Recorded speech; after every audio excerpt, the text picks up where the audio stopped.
Rahim. This is the second part of the chapter number 48, that is the somatic senses portion. In this, we are going to discuss where the sensations that are going to travel, they actually reach the which portion of the cortex. I told you there were receptors. From the receptors, there are going to be nerves. Nerves are going to go into the spinal cord. From the spinal cord, there will be ascending tracts to put the sensation to the cerebral cortex. So now, which areas of the cerebral cortex are involved in which level of processing we are going to discuss in this video. So now the somatosensory cortex, for learning this we need to first know what is the division of cortex. First of all, this is our brain, and brain has, this is the anterior side and this one is the posterior side. On the anterior side, this whole region is the frontal lobe. Then this middle region is the parietal lobe. This posterior region is the occipital lobe, and this one region is the temporal lobe. So frontal, parietal, occipital and temporal. These are the lobes. Now at the temporal lobe there is one central gyrus or the central sulcus. So anything that is anterior to it, it is known as precentral. Anything that is posterior to it, it is known as postcentral. So precentral and postcentral. So this postcentral area, it is also known as somatosensory cortex. This somatosensory cortex is divided into 1 and 2. This 1 is the major region and 2 is the minor region. Now, even when we come to the precentral area, that is anterior to this central sulcus, we have the precentral gyrus, and the precentral gyrus is further divided into primary and pre and supplementary region. So this green one is going to be the primary cortex. Then there will be this region that will be the precortex, and this region above it will be the supplementary cortex. And you should always know that when the motor cortex is involved, the signals when we'll be going down will be 30% from here, 30% from here, and the remaining 40% from here.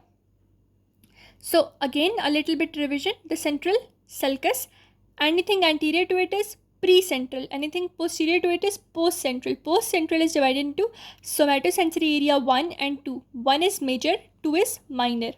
Then primary motor cortex, then the pre-region was divided into primary motor cortex, the premotor cortex and supplementary motor cortex. This premotor cortex plans the action and primary motor cortex brings the action to life.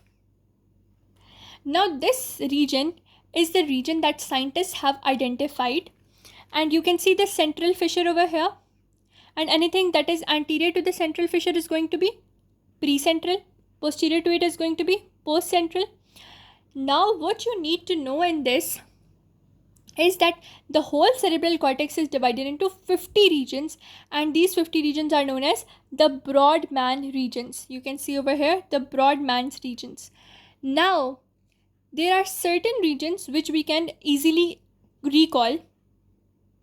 So in this lobe, occipital lobe, there are the 17, 18 and 19. These regions are involved in visual information. Similarly, in the temporal lobe, we have 41 and 42, which is involved in auditory reflexes. 17, 18, 19 with visual, 41 and 42 with auditory. So the whole thing about 50 Brodmann areas, then a large central fissure, which is also known as the central sulcus. So anything anterior to it is premotor, posterior to it is posterior to it is postcentral, and half of the parietal lobe, its anterior portion, how it is the motor region, and half of the parietal lobe, which is the posterior region of the parietal lobe, it is further divided into somatosensory area 1 and 2. I told you. Then visual signals, they are going to terminate in occipital lobe, auditory signals in the temporal lobe, and in visual signals they go to 17, 18 and 19 regions of the occipital lobe, and auditory signals go to the 41 and 42 regions of the temporal lobe.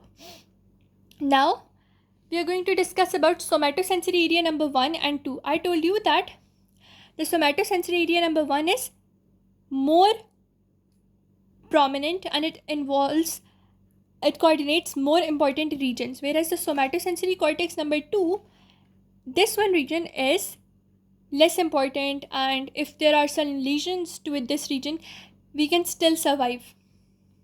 So somatosensory area 2 has no apparent effect on response of neurons in somatosensory area 1, but you can also remember that this region, somatosensory area 1, is commanding region. It commands the area 2, but this region is only the listening region and it cannot command the area 1. Now, the spatial orientation of signals from different parts of the body. I told you there was the post-central and pre-central gyrus and all the things. To understand this, we need to learn about the cerebral homunculus. So this is the cerebral homunculus, which tells us that our leg and the genital regions, which are going to be on the medial side. On the superior side, we will have our arm. On the lateral side, we are going to have our face. And just inferior to that, we are going to have our teeth, tongue, the whole facial region. And the region, the smaller the region, the smaller is its association. The larger the region, it means the larger control. So you can see the face has most control, whereas the limbs, they are not very well controlled. You can see over here through the cerebral homunculus that nose, lips, mouth, face, they are represented most lateral portion. Nose, lips, mouth, face, they are on the most lateral portion. The head, neck, shoulder, lower part of the body, they are represented medially. The head, neck, trunk, they are represented a little bit medially. Now we are going to discuss about the layers of the somatosensory cortex and their function. So you should always know that the somatosensory cortex has 6 layers. So we have the 1, 2, 3, 4, 5 and 6. And 6 is further divided into 6A and 6B. So any signals that are coming from the outside, they are going to come to the 6th region.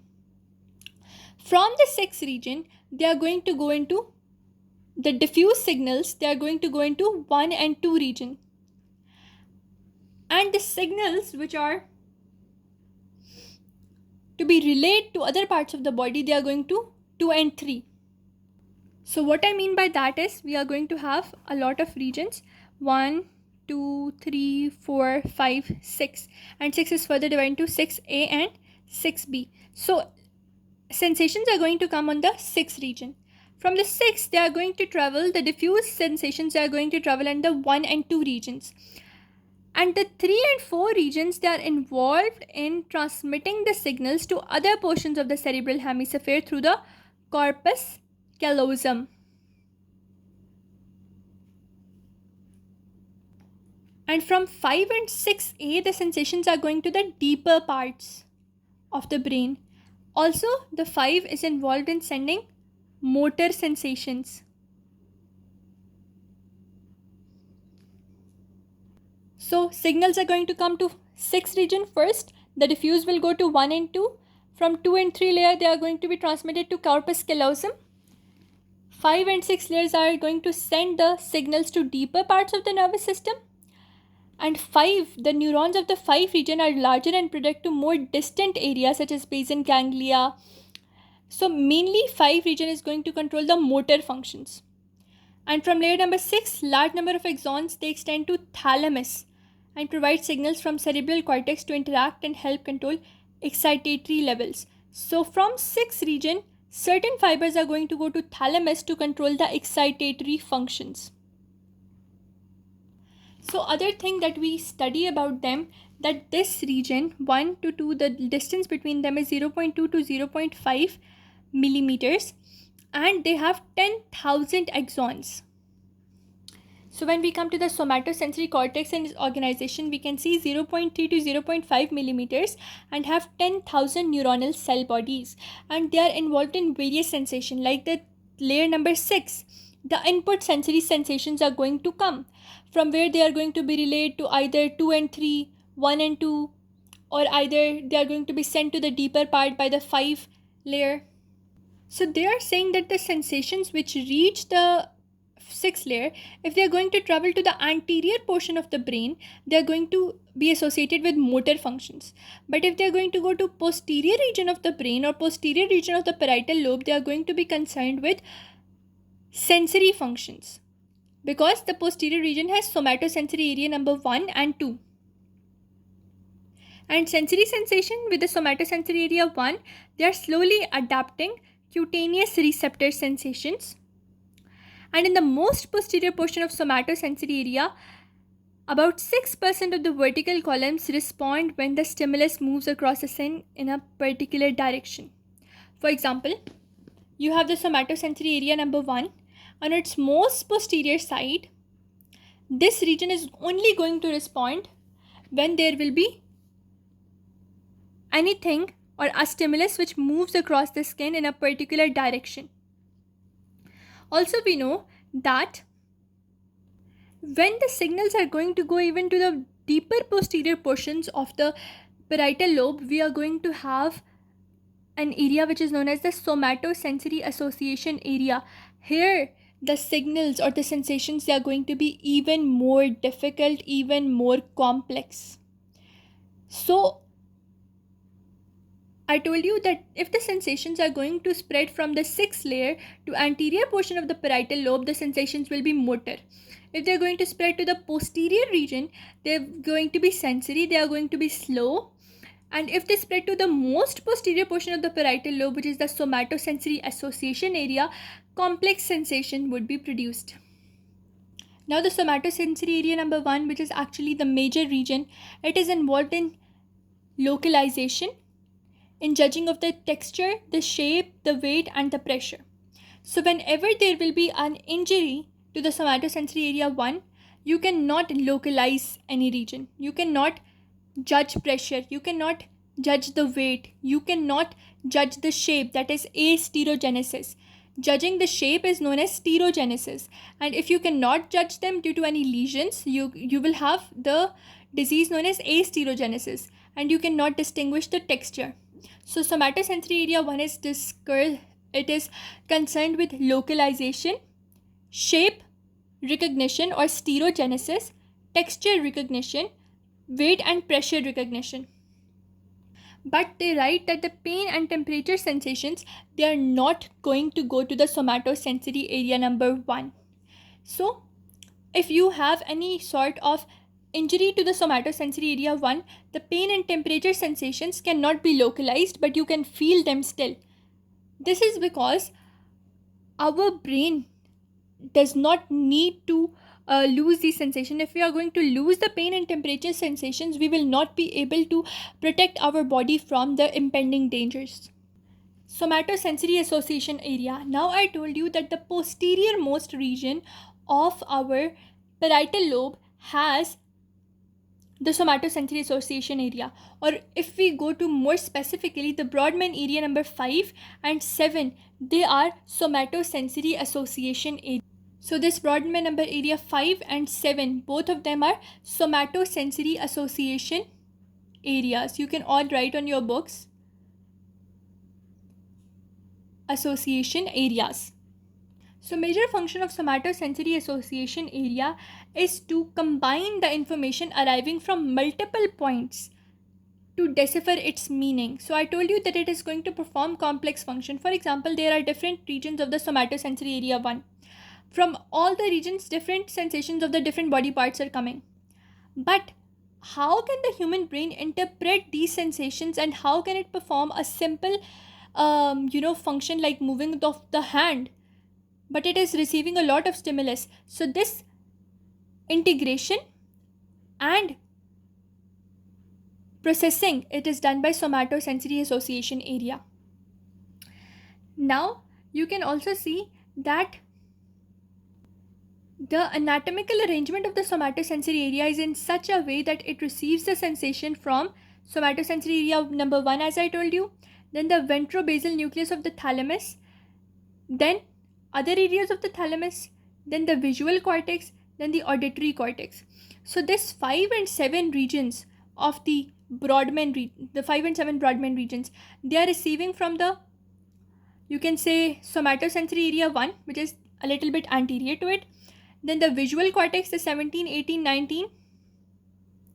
Then they are also going to receive from the temporal cortex or the auditory cortex, that is 41 and 42 areas. The somatosensory area 1 is going to give sensations. The visual cortex gives sensation, the auditory cortex gives sensation, also the thalamus with its ventrobasal nucleus and other nucleus, both of them give the sensation. And these sensations, they are brought to one point and they are deciphered and integrated by the somatosensory association area. Now, as I told you that the somatosensory area number 1, that was involved in shape, localization, texture synthesis, or stereogenesis. But now what will happen if we remove the somatosensory area association area number 1? So it means when we are going to remove it, we are going to lose all of its functions. So what are the functions? Loss of the somatosensory association area produces amorphosynthesis. Loss of the ability to recognize complex object, loss of the ability to do complex functions, and loss of the ability to recognize complex objects. Major thing, or one thing that I always remember about this is, for example, there was a case that is presented to us in our medical school, and they tell us that this is one person and he forgets his other side of the body. He forgets his face, forgets his right arm, forgets his right leg, that he cannot recognize this portion. While brushing teeth, he cannot recognize, he only brushes one portion of the mouth. So this region, the person is mainly oblivious to the opposite side and forgets that it is here. This thing is known as amorphosynthesis, forgetting your other side of the body to be even present. This is due to lack of the somatosensory association area.